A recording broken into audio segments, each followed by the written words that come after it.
Ayan, dahil dyan maghanap na tayo. Eto sabi dito, Ate Kara at Ate Lloyd, ano ko, nakakapangamba naman to. Sabi niya, please, ako naman ang tawagan nyo. Please po, hindi kayo magsisisi sa kwento ko. Please po, para na rin po mabawasan yung sakit na nararamdaman ko. Mm-mm. Gusto ko lang po i-share yung kwento about my ex. I'm sure maraming makaka-relate po sa kwentong ito. Sobrang sakit po ng dinadala ko. Ah. Parang, parang sobrang in pain naman si ate. Mm-mm. Sige, tingnan natin yan. Nabusog ako sa ice cream, ah. Fairness, nakakabusog siya. Oo nga eh. Nawala na yung gutom eh. Nawala yung gutom ko. Hello? Hello po. Ano, ay, mukhang malungkot si ate. Ano po ang nangyari? Bago lang po kasi ito, no? Ano pong, Pagkatapos po ng birthday ko po. opo. Madam, ano Okay. po yung name po nila ulit? Um, Tawagin niya lang po akong Karen. Karen. Karen. Sige, Karen. Sige, go Karen. Wait lang, kinakabahan ako. Kaya mo yan. Nung birthday ko po kasi nung November 19. Tapos, Mm. after Tapos, po pagkatapos po nung birthday ko po, Monday po, pumasok po ako galing sa trabaho ko po. okay. Ano pong trabaho Ngayon ni po, Karen? Operator po. Sa Hindi ko phone? na po sasabihin kung Sige. saan. So, secret na yon. Sige. Sige po, opo. Sige, go. After, nung pinauwi po ako, nagulat po ako sa ako, pinauwi ako. Ate Karen, wait lang. Sorry ha, pasensya na. Okay lang po ba? Huwag po natin masyadong idikit yung bibig sa telepono. Medyo malakas yung paghinga eh. Nag-headset po ba kayo? Hello? Ayan, mas okay. Huwag po tayo mag-headset, tapos ayusin po natin Okay, yung okay. bigkas. Okay. Sorry po, sorry. Okay lang po. Then, yun na po, yung pinauwi po ako ng dessert ko kasi kailangan ko daw po tumakbo. Oh. Ang alam po nung asawa ko, pumasok po ako. Pinauwi po ako ng dessert ko. Di umuwi po ako. Imbis na dumiretso po ako sa bahay namin, hindi po ako nakadiretso. Kasi nagulat na, napaisip din po ako na, ba't ako nakarating sa lugar na yun na dapat nakauwi na ako? Kasi naglakad-lakad po muna ako. Naglakad-lakad po muna ako. Then, nung naglakad-lakad po ako, yun po, nung nakita ko po yung asawa ko, may kasamang babae. Okay. Magka-holding hands po ba? Magkausap lang? Ano pong ginagawa? Hindi po sila magkahawak ng kamay, hindi po sila, magkasunod lang po sila ng galakad. Magkatabi po sila pero hindi sila magkahawak ng kamay. Okay, tapos po? Tapos, nung nakita ko po siya, nagulat ako kasi syempre, wala talaga po kasi akong hinala sa kanya. Naglolo ko siya kasi Mm-mm. tama sa oras kung umuwi siya sa bahay. Tapos, pares po kasi kami nagtatrabaho. Mhm. Mayroon po kami isang anak. Okay. Tapos po? Then, nung nahuli ko po sila, lumapit po agad ako sa kanya. Wala pa ho akong sinasabi. Ang sabi ho agad niya sa akin, huwag kang mag-iiskandalo. Doon po ako ng lambot kasi tatanungin ko po sana na kung sino yung kasama niya. Kasi hindi ko naman po nakitang maghawak sila ng Oo, ano. oo. Doon na po ako naginalang. Sinabi niya, huwag akong mag-iiskandalo. Wait lang po. Pagka, May ugali po ba kayo sa pag-aasawa nyo na madalas po kayong magalit sa labas ng kalsada or naninigaw? hindi po. Wala namang Hindi po. ganon. Wala po. Okay. Yun ang So, parang ibig sinabi sabihin, ano yon, parang guilty na siya, kaya niya nasabi yon. Opo, yun po. Okay. Kumbaga, tatanungin ko pa lang po siya kung sino yung kasama. Yun na po yung nanay niya. Okay. Sinabi na agad niya sa akin na wag daw po ako mag-iskandalo. Hindi naman po ako nag-iskandalo. Tatanungin ko lang po sana kung sino yung kasama niya. Ang ginawa niya po sa akin, nila na po agad niya ako pa uwi. Tapos sabi ko, parang kilala ko yung babae niya. Parang nakikita ko yung doon sa pinagtatrabahunan mo. Yun. Tapos yun nga, namukuan ko yung mukha ng babae. Yun na ako nag-ano. Sabi ko, bakit niyo nagawa sa akin? So, ba't anong ginawa ko sa UER? Kasi maayos naman po yung pagsasama namin. Never po kami nahuli ko siyang may katek. Wala po talaga. Kaya kampante po ako. Kaya nagulat din po ako nung nakita ko po siyang may kasamang babae. Okay. Nung Nung nakita... lalapitan ko na, Okay Sige po, continue with the story po. nung lalapitan ko na po siya, yun nga, bigla niya ako hinigit pa uwi sa amin. Sabi ko, hindi ako uuwi. Kinausap ko yung babae. Sabi ko, alam mo ba yung kasama mo lalaki, yung pamilya na yan? Sabi ko gano'n, may anak na kami. Tapos hindi naman nagsasalita yung babae, nakatingin lang sa amin. Tapos bigla na akong nila ng asawa ko, pauwi. Sabi ko, hindi tayo uuwi. Uwi tayo sa biyanan ko, dun po sa nanay niya. Oo. Hindi naglakad po kami, hindi na po kami sumakay ng halos. Yung babae po, naglalakad ako. nasan? Nag-walk out na po? Iniwan po namin. Iniwan nyo na. Okay. O tapos Opo. po? Nung naglalakad na po kami, sabi ko, tara punta tayo kay nanay, sabihan ko nga po. Mm. Sabi niya, hindi tayo sasakay ng jeep kasi talagang nahihiya din siya kasi umiiyak na po ako, mahabulgol na po ako sa daan. Mm. Natitinginan na po yung maraming tao sa amin. Mm. Hinahampas-hampas ko po siya, sabi ko, ba't mo nagawa sa akin to? So, hindi na kayo nakapagpigil? Hindi na po, Pinaghampas nyo na siya? Hindi naman po sa kung hawak-hawak ko po siya sa braso niya. Oo. Inaano ko siya, ba't mo nagawa sa amin to? Oo. Sabi mo, hindi mo ko lulukoyin. Sabi mo, ganyan. Ano pong sagot niya? Wala po siya sa sarili. Nakatingin lang po siya sa akin. Siguro Lagi hindi niya po niya alam kung sinasabi- anong gagawin niya, anong sasabihin niya. Kasi parang, di ba, all of a sudden, bigla nyo nakitang ganun, di ba? Na hindi Opo. in-expect. Opo, parang So, nung nakarating na nagulat po kayo dun sa bahay ng biyanan, ano po nangyari? Doon na po, nagiyak na po ako. Tapos yung nanay niya po, saka yung ate niya, niyakap na lang po ako kasi kahit yung biyanan ko, saka yung ate niya, hindi makapaniwalang gagawin sa akin yung Mm. asawa ko. Di nagiyak na po ako. Tapos, ang masakit po kasi sinabi ko sa kanya na patatawarin kita para sa anak natin. Ayoko masira yung pamilya natin. Mm. Sabi ko, bibigyan pa kita ng isang chance. Kaya lang yung sumagot siya sa akin na ayaw na niya. Sabi niya, Oh my ganun. God. Mahal daw po niya yung babae. Aray, yung sakit. So, inamin niya po talaga sa inyo na mahal niya yung babae. Teka lang po, Ate Karen, bago niyo po mahuli itong asawa niyo na may ibang babae, may naramdaman na po ba kayo na nanlalamig na siya sa inyo? Medyo madalas nang wala sa bahay? Hindi na Wala nag-I po love kasi- you? Wala po, hindi po. Kaya nga po, kampante ako. Kumbaga, sabi namin magtatrabaho kami pares para nga po sa anak namin. Mm-mm. Ano po, halos tamang oras din po siya. So, wala po kayo Tapos, naramdamang panlalamig? Wala po. Sweet pa rin Wala po ba po. siya sa inyo noon? Opo. Okay. So, nung sinabi po niya na ang pinipili niya yung babae, ano pong sinabi niyo sa kanya? Lumuhod po ako sa kanya. Ah.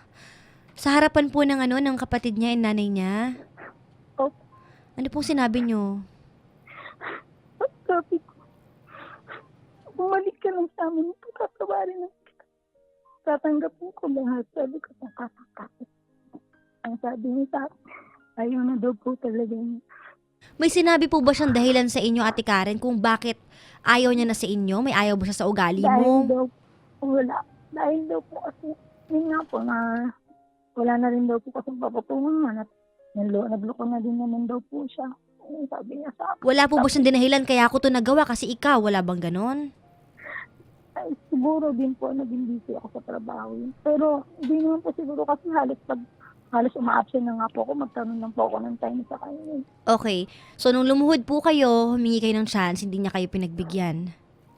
Hindi po. Tapos, ang nangyari po noon, nung sinabi niya pong gano'n, tumakbo po ako sa kusina. Kukunin ko na po sana. Kasi hindi ko na po kaya yun sa akin. Ano pong kukunin niyo sa kusina? Kutsilyo? Gunting po yun nakuha ko. Gunting ang nakuha niyo. Ano po yun? Papatayin niyo po siya o papatayin niyo po ang sarili niyo? Ako po, So, ano po nangyari? Ano pagkuha niyo ng gunting? Inimbyanan ko po yung ate ko siya, saka yung asawa ng ate ko. Inawat po nila akong apat, hindi ko pa inaya. Apat po silang umawat sa akin. Sakit naman, Ate Karen. So, ano po nangyari? Ano po naging ending Ano, nung araw na yon? Pinex nila yung nanay ko, sabi sunduin niya na po si Karen dito. Sinabi lang na ng biyanan ko kung ayaw na talaga sa niya, tanggapin mo na lang kasi wala naman din kami magagawa. Umiyak lang po yung biyanan ko, saka yung ate ko, niyayakap nila ako. Tapos yung asawa ko nakatingin lang sa akin. Umiiyak po Habang ba, hawak niya- umiiyak po ba yung asawa niyo? Hindi po. Ano po? Tulala lang po? Ganon? Tulala lang po nakatingin sa akin. Okay. Nung umuwi na po ako sa bahay namin, pinilit ko pa rin siya sumama sa amin. Nagmakaalang masakit po din. Yung nanay ko po, nagmakaawa pa sa kanya, sumama sa amin. Sumama po ba? Kasi sumama siya, tapos sumama siya nun dito sa bahay. Pagka-uwi namin, pinipilit ko pa rin siyang suyuin. Sabi niya ayaw na daw po talaga niya talagang kung magsasama kami para na lang sa anak namin. Tinanong Hindi, niyo po ang ba siya, may ginawa- pagmamahal ka pa bang konti para sa akin? Inanong ko po, Ano po sinagot? mahal. Sabi niya, Mahal, kaya lang, may mas kaya mahal lang- siyang iba, ganon. opo, ang masakit pa po, pinakamasakit po doon, yung parehas kami ng anak kong lumuhod sa kanya. Ilang taon na po yung anak niyo? 5 years old po. 5 years old. Okay. Opo, Umalis po ba siya ng bahay niyo? Nag-alsabalutan po ba siya? sabi niya kasi kukunin lang daw po siya about din sa back to work niya kasi ilang araw po kasi kami nagsama dito na wala talagang pansinan. Ang nangyari po noon, umuwi siya sa kanila. Hinahabol ko pa rin po siya. Pumupunta po ako sa kanila. Nagmamakaawang bumalik siya sa amin. Para na nang sana. Okay. So, naghiwalay na po kayo. Kailan po kayo naghiwalay, Ate Karen? Nung ano din po. September? 21. November 21. O last month Hindi lang na po. to? Opo, hindi na po siya bumalik. Sabi niya may kukunin lang daw po siya. Okay.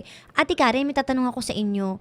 Kayo ba, dito sa pangyayaring nagawa nitong asawa ninyo, kayo ba hindi kayo nag-guilty kahit konti na kaya niya to nagawa kasi may kasalanan ako or may pagkukulang ako? Baka kaya niya to nagawa kasi ganito ako. May na-feel po ba kayong ganon? Siguro po yung nga naging dito. Yung sa time. Bukod po sa time, ano pa po? Wala naman po. Kasi halos proud na proud. Halos pag malaki ko nga po yan. Kasi Wala po ba kayong mabigat na issue? issue na napag-awayan? Wala po. Kaya nga po hindi ko matanggap eh. Kasi ginawa ko naman lahat. Wala po talaga. Okay. Tapos, So, ibig sabihin, siguro choice niya na po ito- yan. Opo. Siguro nga, kasi yung mga alos lahat pala ng katrabaho niya, nung in-invite ko yung mga katrabaho niya sa birthday ko nung 19, lahat pala nung in-invite niya, alam na matagal na pala. May iba na naglolo siya. ko yung 5 months. Opo, alam po, katrabaho. In-invite ko pa po yung mga katrabaho niya. Oh, Parang ang pinakamasakit po dito, Ate Karen, na wala siyang binigay na explanation kung bakit niya nagawang lokohin kayo. Kasi kung walang 'di ba, mas masakit 'yun eh. Basta na lang siya na fall sa iba. Sabi niyo nga po time, pero sabi niya naman hindi enough yung time kasi hindi naman ganun kalala na nawawalan kayo ng oras para sa kanya. At hindi rin siya nag-explain na, hindi rin niya sinabi sa inyo na ikaw kasi bungangera ka or ikaw kasi wala ka ng panahon sa akin eh. Ang masakit, hindi talaga siya nagsalita. Hindi nga po. Wala po siya. So wala din po kayo makuhang dahilan. Ano bang mali sa akin, 'di ba? Yun nga po. Kaya nga po, pinipilit ko pa rin. Yung tinatawagan ko po siya, hindi na talaga makontak. Nalaman ko na lang po na nasa Baguio na silang dalawa kasama yung babae. Yung babae. Sa Baguio Okay. na sila. So Ate Karen, I think nagawa niyo na po ang lahat para ipaglaban ng asawa niyo. Opo. Alam ko po masakit po ito dahil syempre may anak po kayo, asawa niyo po yan, kailangan niyo talagang ipaglaban. Pero nagawa niyo po ang lahat eh, napahiya na po kayo sa buong pamilya niya. Opo. Lumuhod na kayo, nagmakaawa na kayo. Sa babae, kitang-kita niyo na harap-harapan. Tapos pinili pa rin po niyang iwan kayo. Ibig sabihin, yun na po talaga ang gusto niyang mangyari. Opo. Kung matatauhan man po siya, hindi po natin alam yan kung ngayon na ba o matatagalan pa.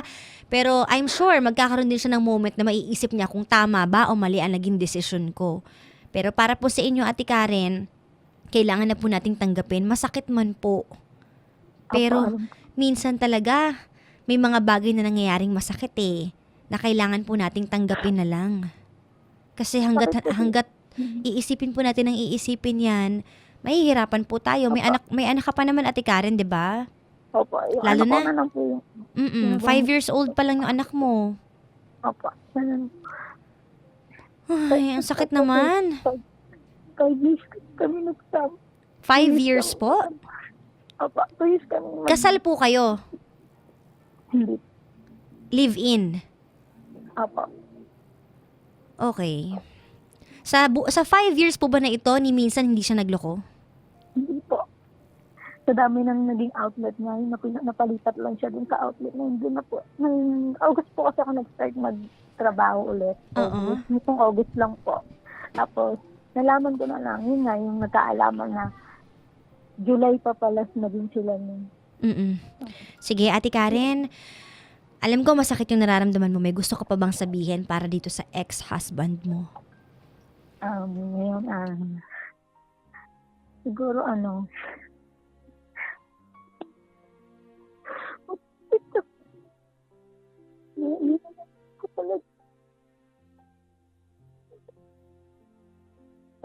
kung nasan ka man. Ay, alam ko naman kung nasan ka eh. Ayaw mo lang talaga mapakita sa amin ng anak mo. Gusto mo nang nalaman mo, miss ka na namin.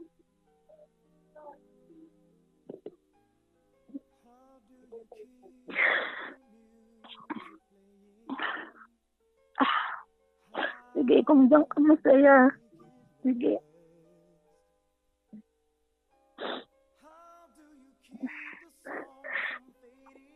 Sige, basta sana na lang, wag mo na lang kalilimutan yung anak mo. Kamustahin mo siya naman. Yan na yun.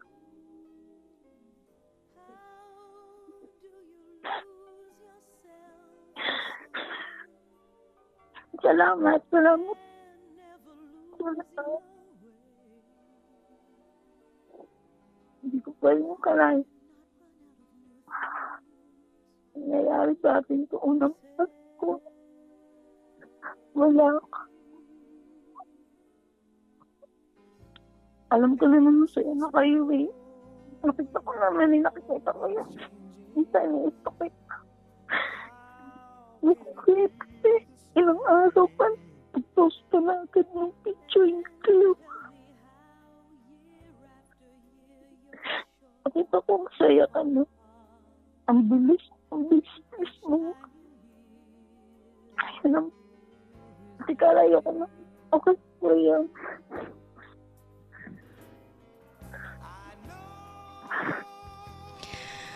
Nakakalungkot naman po. Lalo na sinabi ni Ate Karen na unang Pasko na sinunto ka. Saan ba ako naiiyak?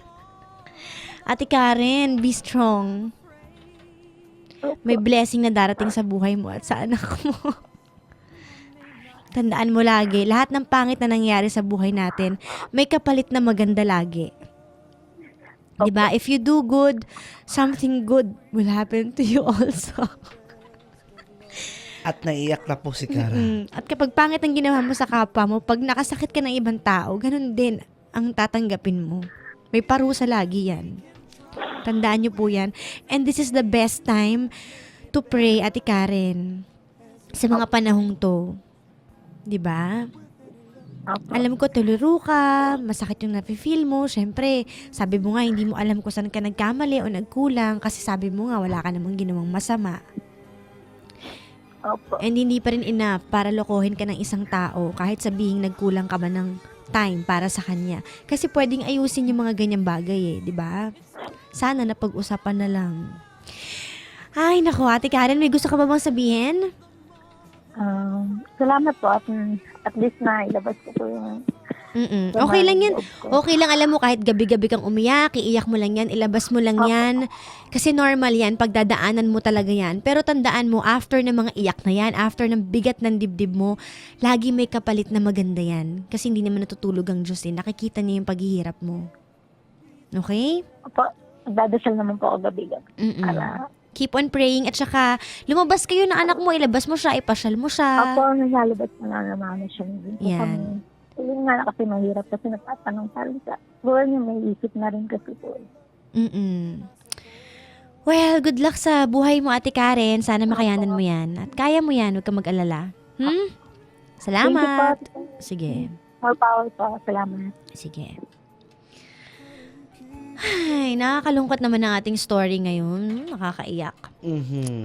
Relate na relate ka, te. Hindi naman. Naawa lang ako sa kanya. Naawa talaga yung term. Hindi kawawa yung ganun, di ba? Nalungkot ka. Nalungkot, naiyak, lahat na. Well, sabi mga nagko-comment nga, bakit kaya may mga taong ganyan? Hindi ko din po masasagot yan kung bakit nangyayari yung mga ganyan. Pero ang isa lang po ang sigurado, kapag gumawa ka ng masama sa kapwa mo, babalik yan. Laging may balik lahat ng bagay. True. Diba? You reap what you sow. True. Kung Anyway, anong tinanim mo, siya siya ang iyong aanihin, ibibenta, magkaapera ka. Tama.